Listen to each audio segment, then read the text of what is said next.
Another thing that makes MMA so much fun, May 14th, UFC 198. I said on the MMA Beat last week that this might be one of the best cards that the UFC has ever put on for a specific market. They put on great cards all the time, but more often than not these days, it seems like, okay, there's a card and it's in a place and there's no real connection to the place. And I'm a firm believer that needs to be done more so than often and more so than not, I should say. And if you look at that 198 card with all the great Brazilian fighters, but in particular fighters like Shogun Rua, who is from Curitiba, like Anderson Silva, who is from Curitiba, and now like Cris Cyborg, who is from Curitiba, who will be making her long-awaited, much-anticipated UFC debut on May 14th at 140 pounds against Leslie Smith. This is a massive deal, and it makes that card that much more important, and we're so excited to be talking to her right now. She's joining us via the phone, one of the newest members to the UFC officially, Cris Cyborg, on the show right now. Cris, how are you?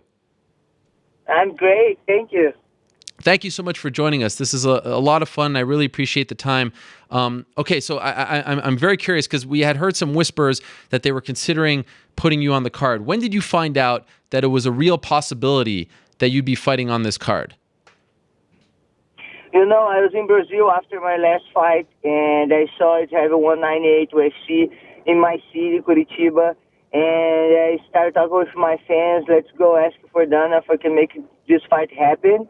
And after a couple of weeks, I back to Brazil. I back to from Brazil to America, and UFC talked to my manager and said maybe can fight 140, but have to be 140. And Giovanni, UFC Brazil president, he say would like to.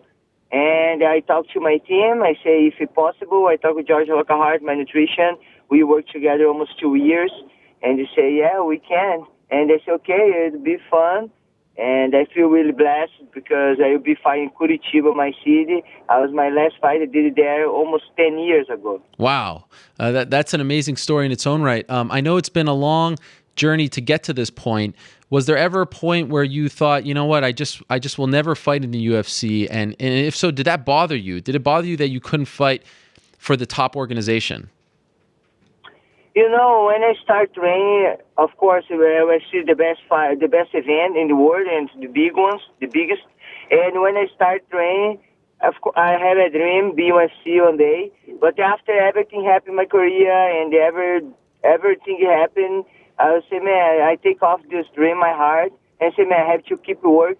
If it's opportunity to come in my life because God will bless me about this, okay, if not, I will keep working in other organization and try to do my best. And I keep work hard, and Shanna gave me a big opportunity for fighting Invicta, and I'm really happy there. And I feel really blessed coming from Invicta for doing one super fight UFC. And I will be there. I will be there representing Invicta, you were champ 145. And before, yes, I would like UFC, but after everything happened, I was thinking this dream so far, but that's it. That's come again, come true, and I'm really happy. I'm training so hard for making a nice fight for everyone. Recently, Holly Holm's manager, Lenny Fresquez, told the Albuquerque Journal that she was approached about fighting you. Other names I know were discussed as well. Did you hope that it was someone like Holly, a former champion, a bigger name, or were you hoping that because this is 140, your first time fighting there, that it would be, with all due respect, someone a little, lower ranked so that you can get your feet wet? I never choose my opponents, and my manager talks to UFC try to find opponent for me. And when send the paper for me, sign the paper, I sign the paper. It doesn't matter who I will fight. I think when you fight, you have to be ready for fighting the girls. And then you were champion 145, and when the champ, you have to be ready to fight the girls, And of course, Holly Holm is a great fighter, and maybe we can fight soon. But I would like, if I make 140, I would like to fight the champion 135 or Ronda Rousey. Wow. And maybe Holly Holm, but sure. Holly Holm, I think we can match the 145 because she's fought before 155. Sure. But I can make 140 for the champ because we'll be champ against champ. And the Ronda, of course, everybody wants to watch this fight. So your plan is, just to be clear, you want to fight this fight at 140, and then the next fight at 135 for the belt, or the next fight Ronda and then for the belt? I don't have any plan for make 135. Before my last fight, I said, make 135. I will keep my division, and I can make one super fight 140. I never said I make 135. I said I can make one super fight and keep 145. Have a lot of girls, big girls, coming from boxing, 155. I think I have to keep representing the big women, big weight women, 145. But if I have opportunity to fight 140, I can fight. But I want to keep defense my belt 145. Did you try to convince them to keep this fight at 145? In other words, why does it have to happen at 140? I really don't know why it don't happen 140. Didn't say don't have so much girls, but I know a lot of girls coming from boxing 155. And, Bellator have girls 145, and have a lot of girls 45, but people don't know too much about because they don't give you attention. And the Marlos Cone fight, I think, other girl, and, pass on TV, but my division and fight for the belt. And I think have less respect for this division. But I represent 145, world champ, and I can make a super fight 140, but I cannot forget where I come from. And you mentioned that one super fight and that you still are proud to represent Invicta and be their champion at 145. So is this just a one-fight deal for the UFC? Are you going to go back to Invicta after this fight, or are you hoping to stay there? I had contract with UFC 145, yeah, and I fight for Invicta because now I have my division. Yeah. And then giving me opportunity to make 140 and fight this fight. After this fight, I really don't know what's happened, but it doesn't matter what's happened. If I have to make just one fight, of course I will keep defense my belt 145. What was it like for you to be there? Press conference, you're there with Anderson and Shogun and Verdum and Little Nog, legends of Brazilian MMA and MMA in general, and now you're finally there. Such a big show, 40,000 in your hometown. I mean, you couldn't have scripted a better story than this. What was that whole scene like for you last week? When I was there, I cannot believe it. When I talked to my manager about this fight in Brazil, I said, man, I just will believe when UFC put in Twitter or Dana White put in the Twitter, Cyber 5 UFC 198. If he don't did this, I cannot believe. And I feel really blessed because, it being Curitiba, my city, and all of my partner trainers like Shogun, like Verdun, and all the guys I know will fight same card. And it'll be hard for making the best fight in the night because just have a lot of stars fighters. You've been in this sport a long time, but to fight in a stadium in your hometown in your UFC debut, do you think you're going to be a little more nervous before the fight? I was fighting before Strike Force and against Jacaran, and they have a big crowd too. And, inside Octagon, it's just your opponent. And I have something improved for me because all people will be my side. It's Brazil, but I feel very blessed. The last accepted the fight, and through Hero, and I don't know. I think it'll be home. I think it'll be home, and it will be remembered when beginning my career. How concerned are you about making 145? What I mean? Are you worried? Do you think it's going to be difficult to make 145, or are you confident it's going to be relatively easy to make 140 pounds? Yes. I've been working almost 2 years with George Lockhart. We try drop 135, and I work a lot for make 145 easier the other cuts. And we get at this point, and you make 145 easier than before. And I think you'll have a great success make 140. I really confident about this. And I think it'll be hard, but no impossible. We know always it's the first fight for me is to make weight and make health and make it be great for me to do a super fight. And this is a nice treat. I believe we're actually being joined by George Lockhart on the phone right now. He's right next to you. George, are you there? Yeah, what's going on, boss? How you doing? I'm doing great. It's great to hear from you, and I'm excited about this fight. From your perspective, you've been working with Cris for 2 years. You've been working so close to her. What are your concerns, if any, about her going down to 140? Oh, man, it's funny when everybody talks about, like, cutting weight or losing weight. I think they think of it from a very basic standpoint where the average person, hey, man, they just got to lose 5 pounds. They got to lose 10 pounds. Or, when you got somebody that is already, going above and beyond at an elite, conditioning and training, a couple of pounds it is a lot. When you're already eating perfect and you're just lean as all get out, you've got very little to take from. Going down and keeping performance top notch, that's the most important thing. Anybody can make any weight. I just want to make sure that when Cris fights at 140, you're going to see the Cris Cyborg in her hometown. You know what I'm saying? Not a person that weighed in and doesn't fight at 100%. So this fight is around 40 days away.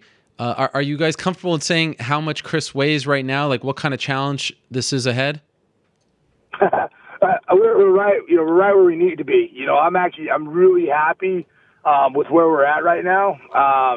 We're both really excited. You can tell the aura in the camp is great right now. Everybody, the energy is really high. Everybody's motivated.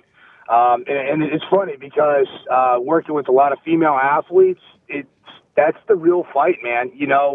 I was talking to Tito for her last fight, and he said it best. He's like, "This is what you get paid for. This right here. You fight for free, but it's the cut that you're getting paid for." And it's so true.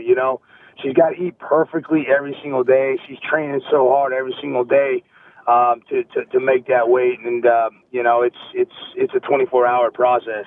And George, you've been confident in the past that she can make 135. Do you still feel the same way? Man, it's with everything that has happened the last couple of fights, I don't, man. I don't see it. I don't see the 135 mark. I think if it happens, it would take a long time. And honestly, it's one of those things like the why. You know what I mean? If she ever decided to, I'm 100% with her no matter what. She wants 145, 140, 130, no matter what. I'm there. But yeah, it's a very difficult. I don't think people realize how difficult a process is for 45. Anybody that's worked with guys are so different. We're very, we're very consistent. You eat right, you work out, you lose weight. Women, on the other hand, a lot of hormones come into play, and it's crazy. You'll go down 2 pounds, and then 3 days later, you'll eat everything right, and you go up 5. So it's definitely a challenge. Cris, as you know, in the UFC, you can't use an IV to rehydrate. Is this a problem for you? Are you worried about this? My last fight, I was worried about, but I fight great. I make 140 great. And I think if you have a doctor and you can use, but if you really need, but I don't think I will need it for my next fight. Are you hoping now you see Conor McGregor fighting at 170 and guys kind of jumping up and down? The times have changed very quickly. Are you hoping that you can now get this Ronda fight at 140 or Holly at 140, 145? Like, do you think that in the past they were a little too stuck on that 135 number, but now that things have changed, do you get the impression that the UFC is open to making these super fights more? I think if then they start making fight, the fans want to watch, because then pay pay-per-view. And then want to watch. I fight around 140, then want to make fight. But the both have to agree about fight. Me and the Ronda Rousey never happened because she too scared for lose fight, Mm-hmm. But you can lose, you can win. You have to be ready for the fight for the fans, make the best fight at night. But I think don't happen just because her, and now McGregor opened the door for making a super fight on 40. I think it now opened the opportunity for me too. And no secret that you've had your differences with UFC President Dana White. I'm wondering, now that you're officially a part of the team, you're fighting on the card, have you talked to him? Have you cleared the air? Is everything in the past now? Me, Dana White, just have business. I go inside the octagon, make my job, and he'll be my boss, pay my check. I don't think it pass after this. Okay, fair enough. What about Leslie Smith? Does she do anything that concerns you, that you need to really focus on as far as her fighting? What do you think about it? Leslie, I was watching her fights, but no, because I knew she would be my next opponent. I know her. We trained a little bit together, a couple days. Oh, wow. And she's great fighter. She knows scared. She likes to fight strike. And when I knew she's my next opponent, I said, man, we can be super fight because she's not the type of girl I can push, and she's wants to hide. You know, she wants to fight. She likes to fight, and just make the fight exciting for people watch. She's a very tough fighter. She has a big heart. Are you looking forward to, if you do stick around in the UFC, are you looking forward to fighting opponents who are closer to your level? I felt that for a while, and I know your last fight, it got a little tricky there for a second, but for a while, it's just been, you know, it's been too one-sided. Do you want to be tested more, or do you enjoy these quick fights? You know, I'm ready for training for 5 rounds. You know, I never trained for 1 round, and my last opponent, she's having 9-0. And she's from Russia, and all the girls are ready for fight for the belt. You know, I don't say, Shanna, she don't send for me, Cris, who you want to fight? No, she say, Cris, you fight this girl. And I just have to be ready, you know, and train. And I don't choose my opponent. Everyone wants to fight me and be ready. Final thing, I've often felt that as far as the Brazilian MMA fighters, you should be a lot more popular, but for whatever reason you aren't, maybe because you haven't fought in the UFC. Do you feel like this is, in a way, like kind of your debut? Like you can show the world, people who haven't seen you fight in Invicta or Strikeforce, Elite XC, who you are, and life can really change if you win this fight. You could become an even bigger star. Are you looking at it that way? You know, I think it's opposite. I think I never been in UFC, and every place in the world people know about Cyborg. Ah, okay. And I never had UFC in my back for make promotion for me, for make growing my name. Always I do grow my name by myself, fighting, and the other events, of course. And I feel very blessed. I don't have to be in UFC for people know me. People know me before I go to UFC. Of course, it didn't change because when I go to UFC, people will know more me. But every place you go in the world, people, you know Cyborg, people know Cyborg. And it is making me feel okay. I'm doing great work, you know. People like my work, and I keep going, motivate me for getting better. That is a great point. You certainly haven't had their help, and I know a lot of your longtime fans are excited about this moment. Again, thank you so much for the time, Cris. I really appreciate it. I wish you the best. Obrigado, as they say in Brazil. I wish you the very best in the fight, and of course with the weight cut. And George, thank you as well. You're the man. I appreciate it, and I wish you guys the best as far as all the training and the nutrition and the cutting weight and all that fun stuff is concerned. Looking forward to May 14th. Thank you again to both of you. Thank you. I know. Appreciate it, brother. Thank you so much. Thank you. There she is, Cris Cyborg, the newest member of the UFC's, well, not quite bantamweight, not quite featherweight roster. And longtime fans of this program and other MMA media outlets will know that the UFC and Zuffa in particular, their parent company, has actually been paying Cyborg for quite some time. A unique scenario in which Cyborg was fighting for another promotion, Invicta, who obviously appears on UFC Fight Pass. But because she is a big name and a big draw, and perhaps because they didn't want her to fight for Bellator, they've actually been paying her. And now it's time to make good. And this is a brilliant move. This is the way to go. This is the smart move. And how about that bombshell from George Lockhart saying that she cannot make 135 anymore? He has always been very confident that she could. Now he changes his tune, and probably for the best, and for her health, of course, in mind. That's for the best, 100%. She shouldn't have to push herself. So I'm happy that they've relented, that they're making fun fights, and that she'll finally make her debut on May 14th.